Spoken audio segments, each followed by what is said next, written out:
Good morning everyone. My name Ashwina Bhagat और मेरा seminar topic है history of development in taxonomy. तो इसका इंट्रोडक्शन देखते हैं।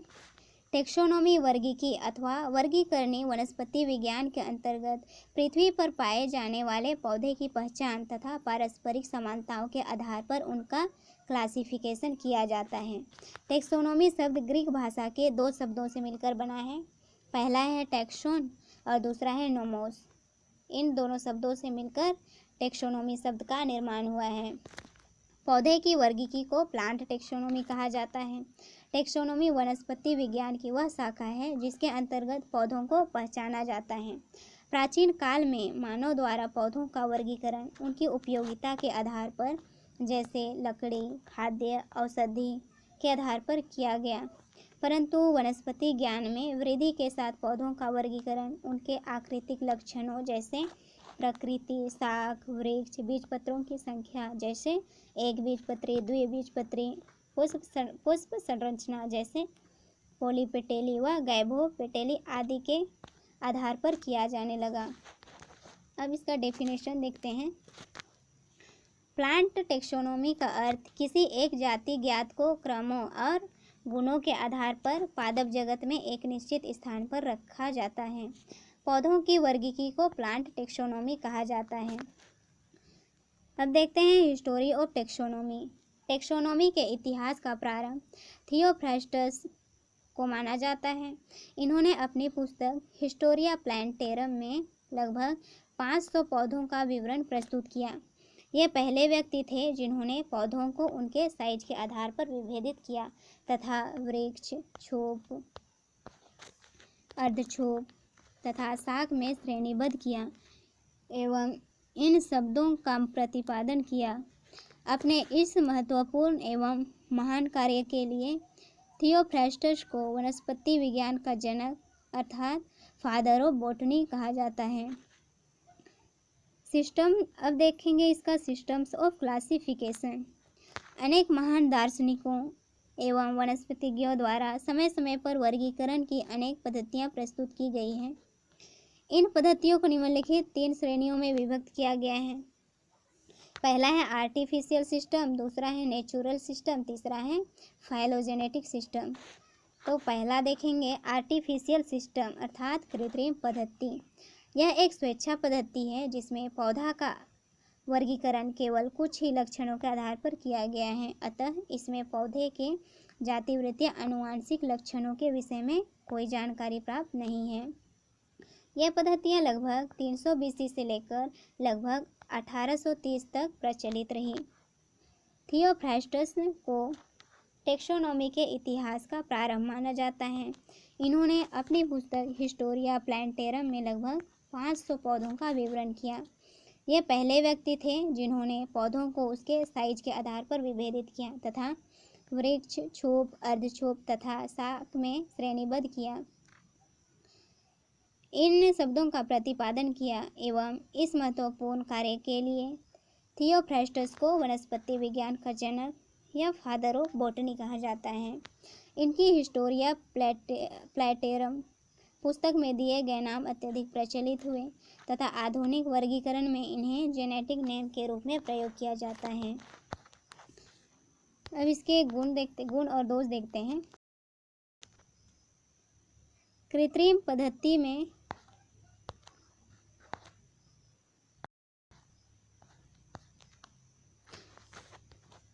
अब इसका गुण और दोष देखते हैं। कृत्रिम पद्धति में पौधों का वर्गीकरण केवल एक अथवा कुछ ही लक्षणों के आधार पर किया गया है।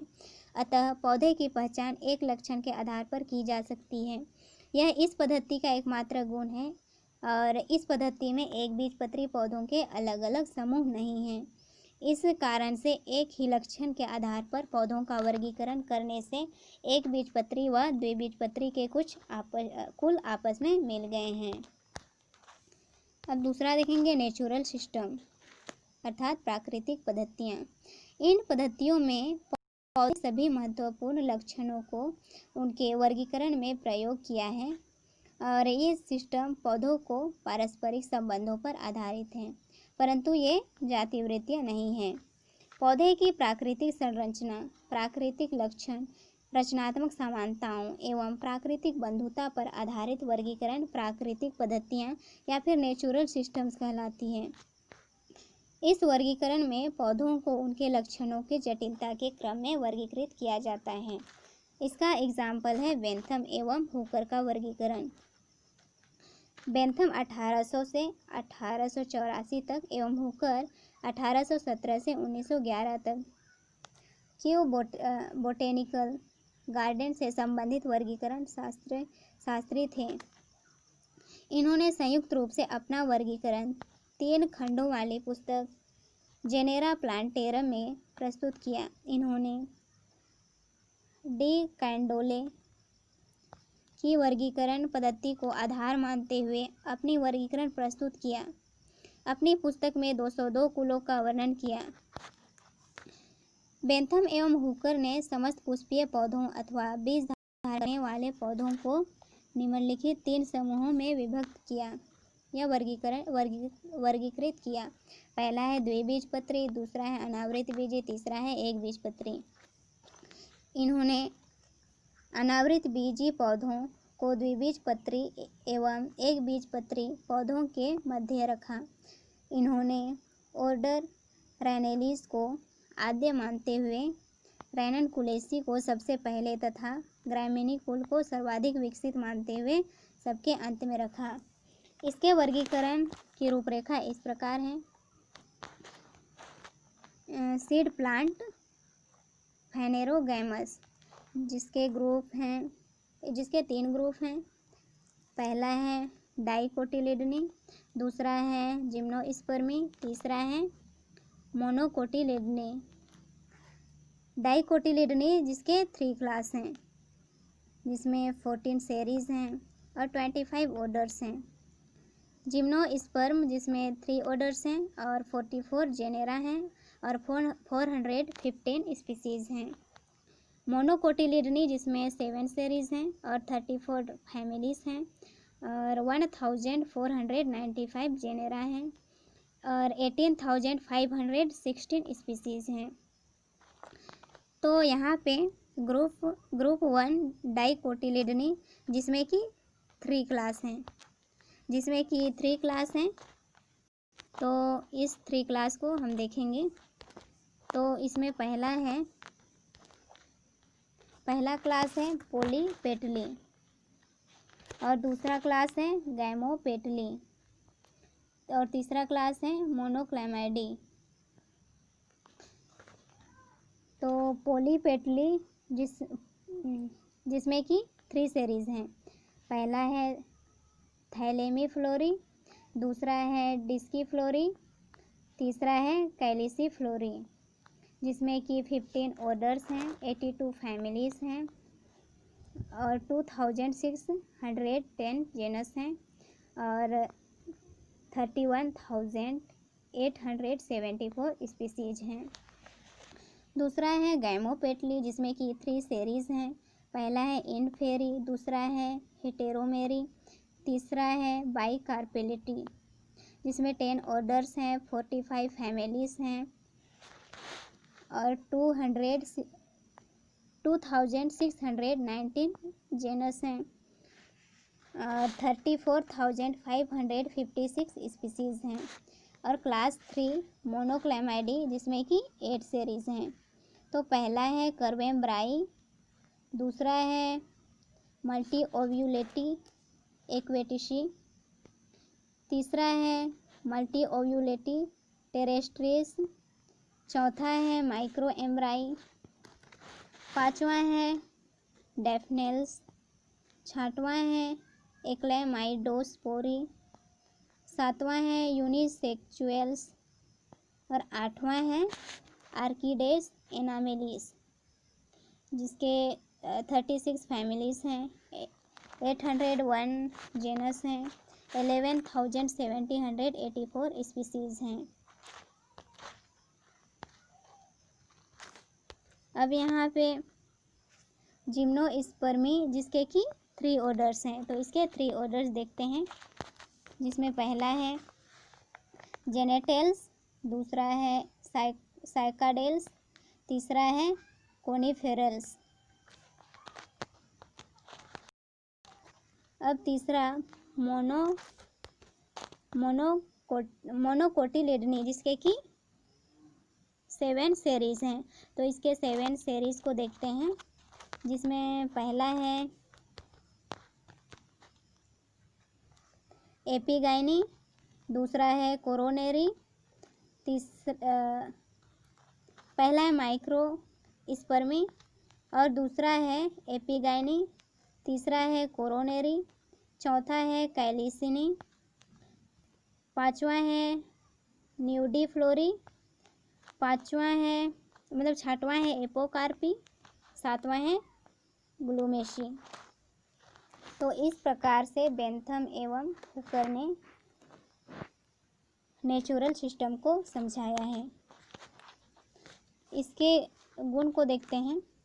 इन वैज्ञानिकों ने प्रत्येक जाति का वर्णन बहुत ढंग से किया है, जिसके कारण आज भी इस पद्धति को विभिन्न हार्बेरियम में रखा जाता है, अपनाया जाता है। दूसरा है जिम्नोस्पर्म को तीसरे उपवर्ग के रूप में डाइकोट तथा मोनोकोट के मध्य रखा जाता है। अब इसके दोष देखते हैं। कुछ वैज्ञानिकों के मत में जिम्नोस्पर्म को डाइकोट तथा मोनोकोट के मध्य रखना उचित नहीं है। दूसरा देखते हैं, कुछ वैज्ञानिक ऐसा महसूस करते हैं कि विशिष्ट गुणों को सही ढंग से ना चुनने के कारण आपस में घनिष्ठ संबंधित गुण की भी स्थिति काफ़ी दूर हो गई है। अब तीसरा देखते हैं, फाइलोजेनेटिक सिस्टम अर्थात जातिवृत्तीय पद्धति।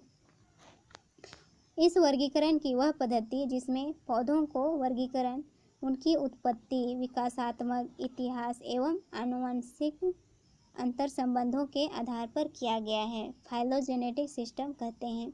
इसका एग्जाम्पल है एंगलर एवं प्रांटल की पद्धति।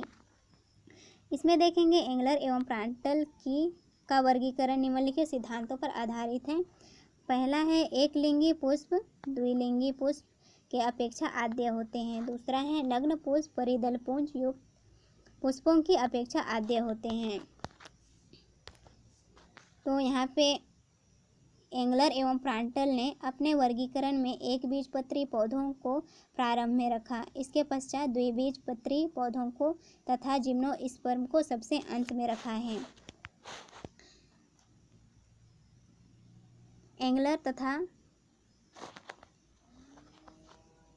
एंगलर एवं प्रांटल के वर्गीकरण की रूपरेखा इस प्रकार से हैं। तो देखते हैं, प्रभाग फेनेरोगैमिया बीजीय पादप, इसके सब डिवीज़न, जिसमें पहला है एंजियोस्पर्मी और दूसरा है जिम्नोस्पर्मी। तो एंजियोस्पर्मी में 2 क्लास हैं और 55 ऑर्डर्स हैं और 306 फैमिलीज़ हैं। अब इसके क्लास देखेंगे। इसके क्लास 2 हैं। पहला है मोनोकोटिलिडनी और दूसरा है डाइकोटिलिडनी, जिसमें कि 11 ऑर्डर्स हैं और 45 फैमिलीज़ हैं। और इसमें डाइकोटिलिडनी जिसमें 2 सब क्लासेस हैं और 44 ऑर्डर्स हैं और 261 फैमिलीज़ हैं। अब इसका सब क्लास देखते हैं। इसके सब क्लास 2 हैं। पहला है आर्किक्लेमाइडी, दूसरा है मेटाक्लेमाइडी। पहला है आर्किक्लेमाइडी, जो कि जिसके पुष्प स्वतंत्र दलीय होते हैं और 33 ऑर्डर्स होते हैं, 206 फैमिलीज़ होते हैं। मेटाक्लेमाइडी जिसके पुष्प के दलपुंज आपस में जुड़े हुए होते हैं और इसमें 11 ऑर्डर्स होते हैं और 55 फैमिलीज़ होते हैं। तो इसका गुण देखते हैं। तो इस प्रकार से एंगलर एवं प्रांटल ने इस वर्गीकरण को समझाया है। इसके गुण को देखते हैं। एंगलर एवं प्रांटल के वर्गीकरण में बेंथम एवं हुकर द्वारा प्रस्तावित समूह मोनोक्लेमाइडी के कुलों को पॉलीपेटली में उनसे संबंधित कुलों के पास सम्मिलित किया गया है। दूसरा है, इस वर्गीकरण में नग्न एकलिंगी पुष्प वाले पौधे प्रारंभ में रखे गए हैं। इसके दोष देखते हैं। द्विबीजपत्री पौधों की उत्पत्ति अनावृत बीजी पौधों से हुई है। और दूसरा नंबर है, गन हेलोबी को विकसित गुणों पेंडोनेल्स एवं ग्लूमीफ्लोरी के मध्य रखा जाना समझ से परे है एवं सही नहीं है। तो यहीं पे मेरा सेमिनार टॉपिक समाप्त होता है। Thank you.